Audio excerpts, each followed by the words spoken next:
crowd started to gather. The men were chanting in Arabic, "Allahu Akbar, Allahu Akbar." And my father and I, as I was holding his hand, were pushed to the front of this crowd. In the center of this crowd was an Arabic woman, dressed just like this, and she was tied up and she was sitting on a box. Next to her was an Arabic man, and he did a traditional Islamic prayer on the floor. And he got up from the floor, and from his side, he pulled out this very long golden sword, and he beheaded the woman. My legs are shaking, and my heart is going fast. And my father said, "If you don't listen to the teachings we're instilling in your life, this will happen to you one day."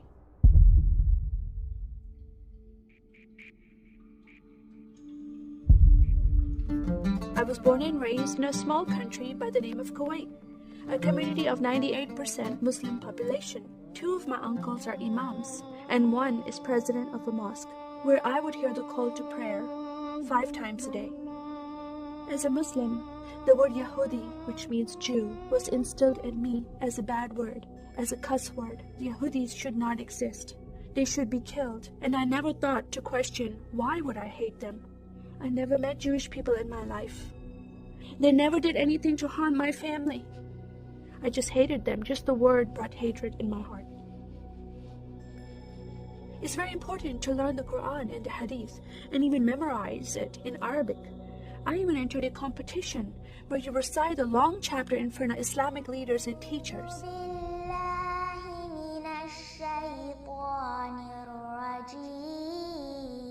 And I came 2nd place. I thought I did a good job. But my father said, "No, that's not good enough." Most of my life for me, it was alone, by myself, broken person, in need of love from my family, but I never received it from them. I tried to experience this love from Creator God, from Allah. In my prayer times, I lifted up my hands and I cried out to Allah for help. Please have my father stop beating my mother. Please have my father stop beating me. But no help came. God is not a personable God to Muslims. God doesn't say, "I love you." Saddam Hussein forces came in the middle of the night and invaded the small country of Kuwait. And then they came to my city and they destroyed property and they looted people's homes and they stole possessions and they killed the men and they raped the women. Then we were granted asylum status to stay in the US. My grandmother suddenly got very sick. She had a heart attack and she went to the hospital. And 2 days later, she passed away. I was devastated because I lost my best friend. And this lady approached me and asked me if I was okay. And I said, "No, Paula, my grandmother died." And I just started to cry again. At that moment, I was hurting so much, only crying helped. And Paula came to me and put her arms around me and she gave me a hug. And then she asked me a question, "Would you like to go to church with me?" When I walked into this church, I experienced love from these people and acceptance from these people like I've never before. Fellowshipping together. They were men and women together. They didn't have to be separate. No one was judging each other. And they knew I was Muslim. They were so friendly to me themselves, accepting of me and loving of me. And that was really surprising to me. And for the first time in my life, I heard a message from the Bible. I started reading the message about Yeshua. When he walked into the synagogue, he was given a scroll from Prophet Isaiah, and he opened the scroll and he started reading that scripture. That the Spirit of the Sovereign Lord is upon me, because he has anointed me to preach the gospel to the poor. He has sent me to heal the broken heart and to proclaim liberty to the captive and freedom of sight to those who are bound, to proclaim the year of the Lord's favor. First time I heard these words of freedom and healing and liberty. I'm desperate to be freed from bondage. I was held captive in Islam and I wanted to be freed from that.